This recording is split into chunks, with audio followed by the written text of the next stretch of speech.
Hi, this is my dad, Daniel Meridian, and we're interviewing about 2007 through 2009, the Great Recession. So I'm going to start off with the questions right away. With what do you recall about your financial life before the Great Recession? What do I recall about my financial life? I was working pretty steadily, and things were pretty good, I guess. They were pretty steady, so it wasn't like things dropped off or got really great. Things were always pretty good.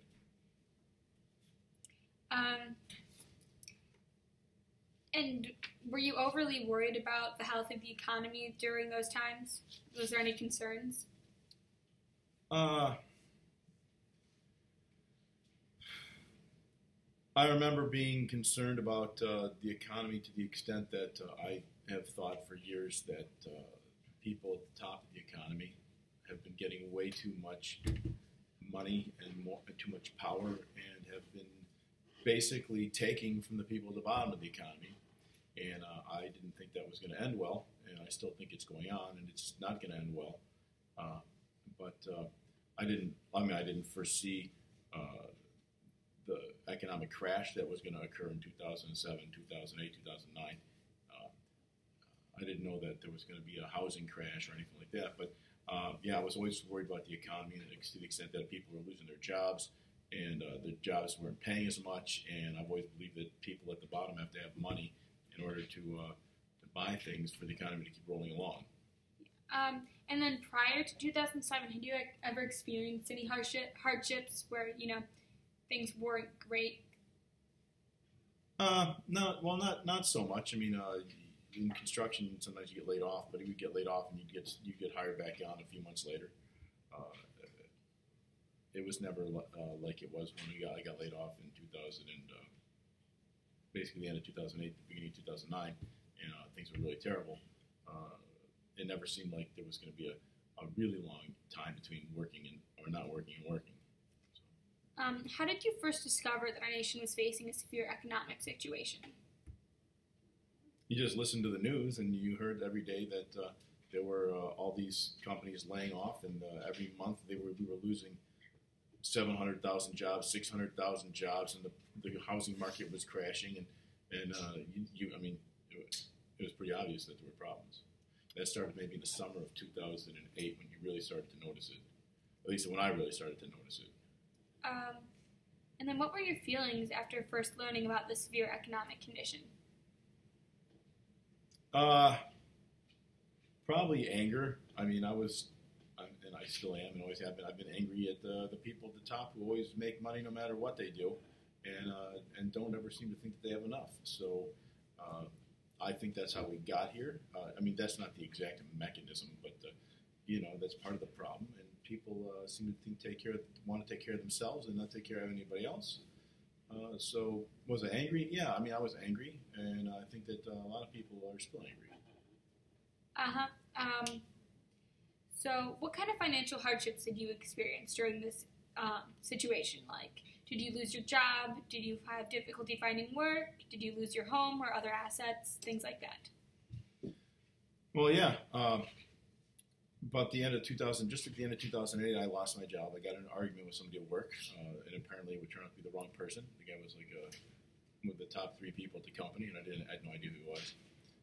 He was kind of a jerk, and I didn't like it. So I told him where to go, essentially. So that didn't work out real well for me, and I got laid off. And it was the first time that I was laid off. It took about 6 more weeks, actually, after that to get laid off. Somebody else on another job took me in, but at that point, things got really bad, and they laid off tons and tons of people, and I was one of the first ones to go at that point. So that was the first time I ever thought that I needed to go around the country looking for work, but of course there was no work anywhere, and it was a scary time. You didn't know what was going to happen, and living in Detroit, the automobile companies looked like they were all going to go under. And it was just kind of frightening. Yeah. So, what did you think of President George W. Bush and the Congress's reaction to the Great Recession? Well, what was the last question? It was something about were there hardships? I'd like to actually back up for a second. So anyway, I got laid off. Things were really, really, really hard to find. It was really hard to find work. There was no work in Detroit. I mean, you would go down to the Union Hall and you would look for a job, and maybe they'd have 1 or 2 job calls for the whole week. So in other words, 2 jobs for 2 men maybe, or 1 job, or no jobs all for the week. And then there would be 2,000 people waiting for jobs. There may be hundreds of guys down there every single day. So that was frightening. Then you went around the country looking for work, and that costs money because you have to go to the different union halls and find out if they have, not find out if they have work. You can call them, but when you get there, you have to sign the book, and then you need a place to stay, whatever. When you get back, there's still no work. So there was unemployment, and being in a union, they took care of me. Even though I was mostly out of work for 18 months, we never lost our health insurance because I'm in a union, and that makes a big difference. I actually belong to 2 unions at this point, but I was in the electricians union, the IBEW. So when I was working, I was paying to help other people. When I wasn't working, they were paying to help me out, and of course, we save up money when times are good. So I didn't have to worry about health care too much, but just worrying about the money coming in, I was making unemployment wages, which is nothing. You're not hardly making anything, and then I was working at Meijer at night, and then that turned out to be a fiasco. But I did make like an extra $20 a week for working 30 hours. Don't ask. And things were tough, so we ended up on. We had to be on WIC for a while because of the young kids, and we almost ended up on general assistance or welfare, whatever they call it these days. We were like 4 days away from signing up for being on welfare. Mind you, I've always worked, but things were really bad. And then all of a sudden, I got a call from Daimler Chrysler.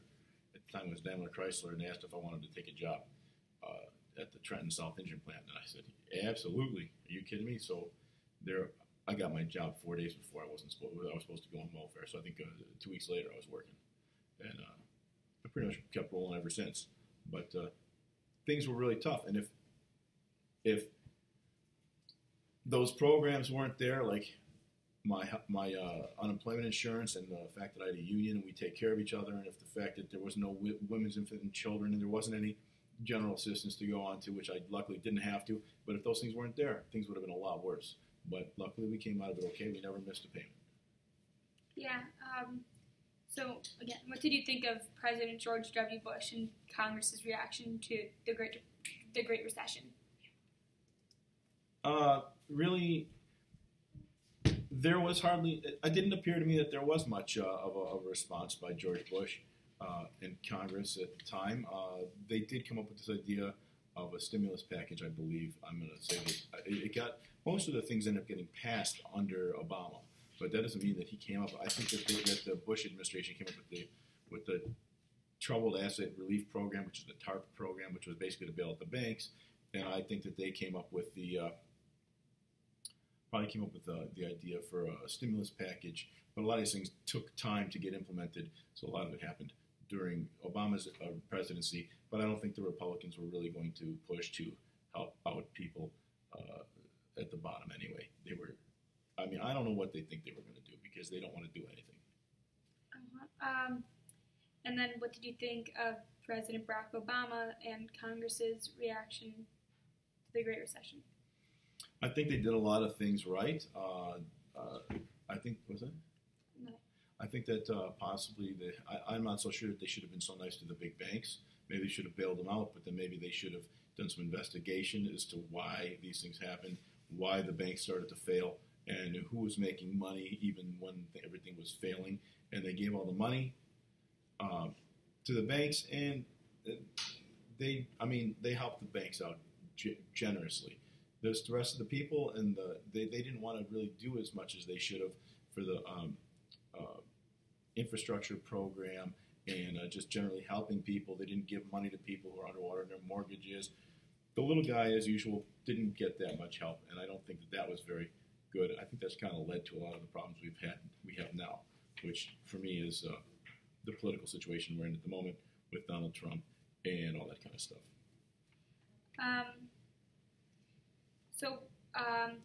What do you believe is our nation's current economic concern?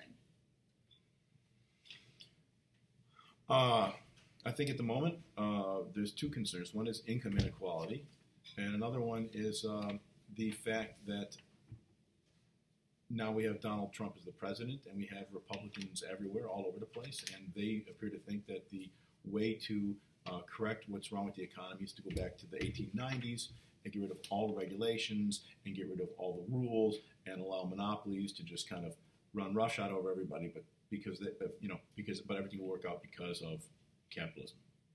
Yeah, and how has the Great Recession changed you as a person?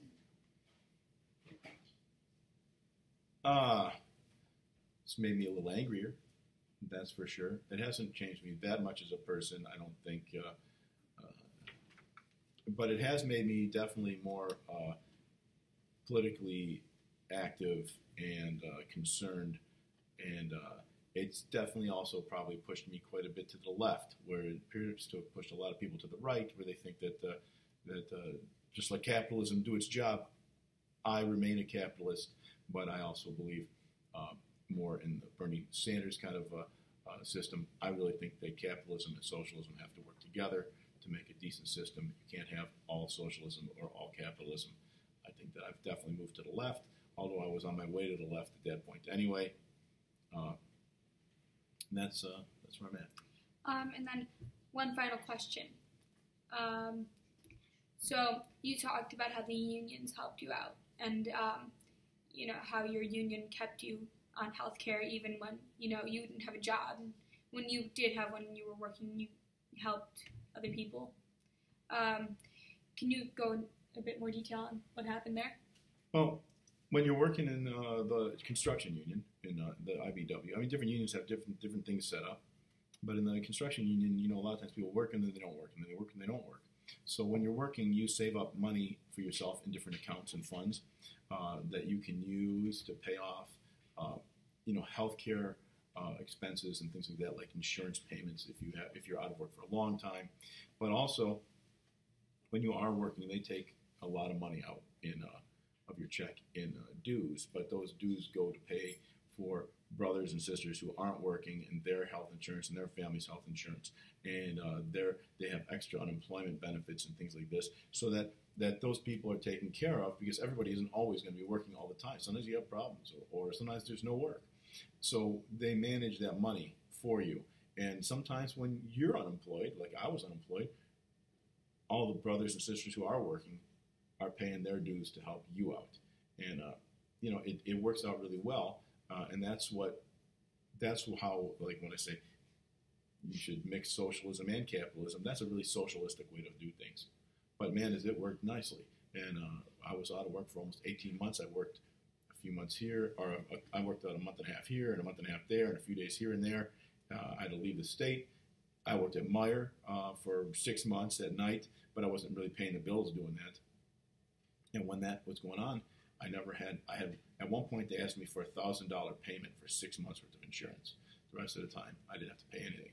I was paying out of my fund, I guess, that I'd saved up. But they have systems set up for you. I know a lot of people lose their job on the 27th, and on the 31st, they have no health insurance. So that's not the way things should work. And the union provides a safety net, much like the government can provide a safety net for people when they have problems. All right, thank you.